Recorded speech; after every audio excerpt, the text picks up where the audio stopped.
শ্রী চৈতন্য মহাপ্রভুকে একবার ছোটবেলায় চোরেরা হরণ করে নিয়ে গিয়েছিলেন, কিন্তু কিভাবে তিনি আবার বাড়ি ফিরে এসেছিলেন সেই কাহিনী আজ তোমাদের আমি এই ভিডিওতে শোনাবো। যদি তোমাদের ভিডিওটা ভালো লাগে তাহলে অবশ্যই একটা লাইক দিও আর কমেন্ট করো, আর ভিডিওটা স্কিপ করো না, পুরো ভিডিওটা দেখো। তো চলো আর দেরি না করে মূল গল্পে যাই। এক সময় দুটি চোর শ্রী চৈতন্য মহাপ্রভুকে হরণ করে নিয়ে যায় এবং পথে তাকে মিষ্টি খেতে দেয়, কিন্তু শিশু নিমাই তার মায়াশক্তির দ্বারা তাদের এমনই মোহাচ্ছন্ন ও বিভ্রান্ত করে ফেলেন যে সেই চোর দুটি সারা শহর ঘুরে তাদের নিজেদের বাড়িতে এসেছে মনে করে জগন্নাথ মিশ্রের বাড়ির সামনে এসে নিমাইকে তাদের কাঁধ থেকে নামায়।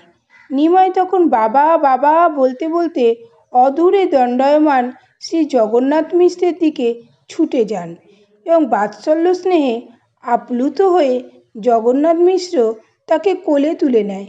চোর দুটি তখন বুঝতে পারে যে ভুল করে তারা সেই শিশুটিকে তার নিজেরই বাড়িতে ফিরিয়ে এনেছে।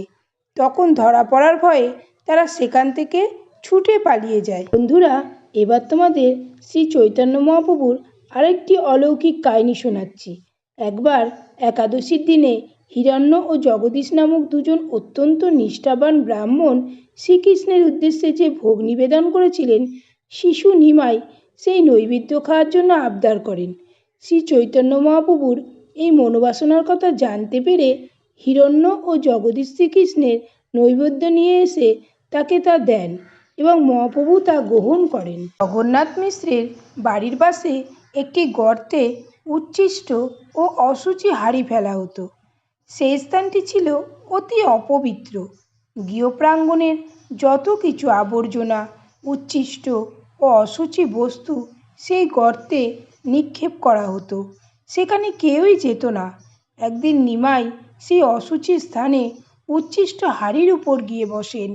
সচিমাতা তখন হায় হায় করতে করতে সেখানে ছুটে আসেন এবং নিমাইকে সেই গর্ত থেকে বেরিয়ে আসতে বলেন, কিন্তু নিমাই তার মাকে বোঝান যে শ্রী বিষ্ণুর ভোগ রন্ধন করা হয়েছে যে পাত্রে, সেই পাত্র কখনোই অশুচি হতে পারে না।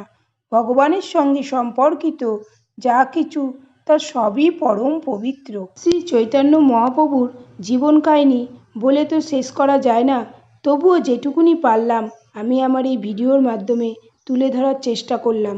যদি ভিডিওটা ভালো লাগে অবশ্যই একটা লাইক দিও এবং আরও নতুন নতুন ভিডিও দেখার জন্য, শ্রী চৈতন্য মহাপ্রভুর জীবন কাহিনী শোনার জন্য চ্যানেলটাকে সাবস্ক্রাইব করে রেখে আমার পাশে থেকো। তো বন্ধুরা, আজ এটুকুই, আবার দেখা হবে নেক্সট ভিডিওতে।